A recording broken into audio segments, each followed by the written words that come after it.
છોટાઉદેપુર જિલ્લાના પાવી જેતપુર નજીકથી પસાર થતી ભારજ નદી પરનો 2 વર્ષ પહેલા બ્રિજ તૂટી પડતા રાહદારીઓ માટે નદીના પટમાં અગાઉ 2 વાર ડાયવર્ઝન બનાવવામાં આવ્યો હતો।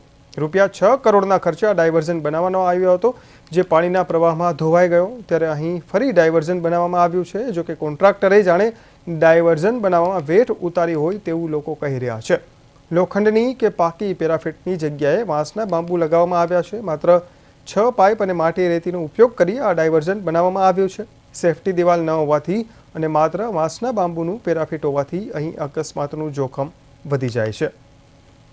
ના મેં કેવું લાગે છે? આ તો આ નદી આવશે એટલે આ બધું પાછું તૂટી જવાનું એવું છે। આવડે ત્યારે તો સારું છે, પણ પછી તો ચોમાસામાં તો પાછી તેની ત્યાં તકલીફ રહેવાની ને। ચોમાસામાં ફરવું પડે એટલે દેવળિયાથી ઉદયપુર બોડેલી જવું હોય ત્યારે આખું 15 કિલોમીટર નો એટલે એમ 40 ની આજુબાજુ ફેરો પડી જાય વળી, કારણ કે અમુક ડુંગરવાથી જામગોળાથી ડુંગર। આ ડાયવર્ઝન બનાવ્યું એ તદ્દન હલકી કક્ષાનું છે અને આ ડાયવર્ઝન 100 કરોડને ખર્ચે આથી 3 વર્ષથી અમારા ડાયવર્ઝન બન્યું છે। અમને બહુ મુશ્કેલી હતી તે અમે ભલે ચાલી ચોમાસામાં ગયા અમારા છોકરા બાળકોને બનાવવા માટે, અમારે શાકભાજીનો ધંધો કરવું તે અમારી મુશ્કેલી એટલી બધી હતી।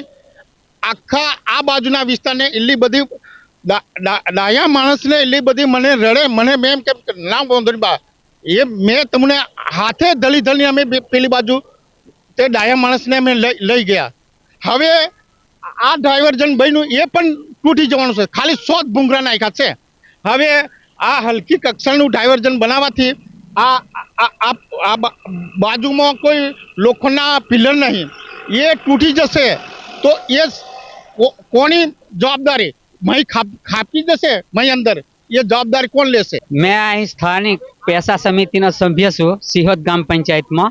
અમારી રજૂઆત આ રેત ખનન બંધ, આ ભ્રષ્ટાચાર નીતિ રેત ખનનને લીધે આ જાહેર માર્ગ નેશનલ હાઈવે નંબર 56 ને નુકસાન થયું પુલને।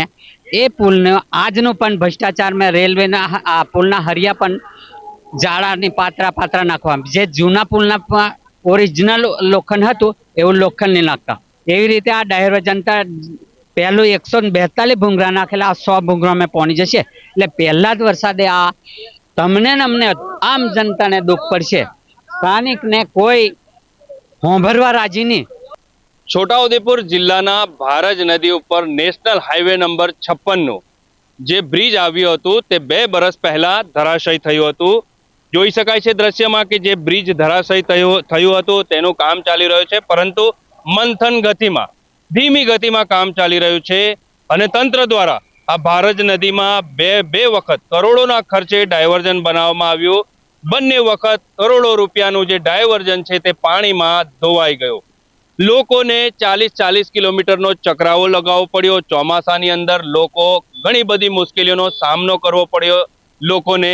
અત્યારે તંત્ર દ્વારા ફરી એક વખત અહીંયા ડાયવર્ઝન ખુલ્લું મૂકવામાં આવ્યું છે, પરંતુ મહત્વની વાત એ છે કે આ ડાયવર્ઝન ખાલી 5 પાઇપો નાખવામાં આવી છે। આ 5 પાઇપો જ્યારે 140 પાઇપો ન ટકી હોય ત્યારે આ 5 પાઇપોનું ડાયવર્ઝન ટકશે કે નહીં તે સૌથી મોટો એક સવાલ ઊભો થઈ રહ્યો છે।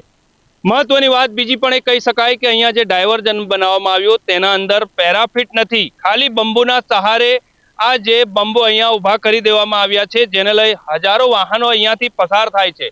મધ્યપ્રદેશ અને વડોદરાને જોડતું આ માર્ગ છે, અહીંયાથી હજારોની સંખ્યામાં વાહનો પસાર થાય તો કોઈ અકસ્માત સર્જાય તો તેનો જવાબદાર કોણ? સૌથી મોટો એ પણ સવાલ અહીંયા ઊભો થયો છે। લોકો જણાવી રહ્યા છે કે જે 2 વખત ડાયવર્ઝન બનાવવામાં આવ્યું તે ના ટક્યું તો આ ડાયવર્ઝન શું ટકશે તે અહીંયા સૌથી મોટો એક સવાલ ઊભો થઈ રહ્યો છે। આવનારા ચોમાસામાં ફરી લોકોને 40 કિલોમીટરનો ચકરાવો લગાવવો પડશે તે અહીંયા સ્પષ્ટ દેખાઈ રહ્યું છે। રફીક મકરાણી, પ્રદેશ 24 ગુજરાતી, છોટાઉદેપુર।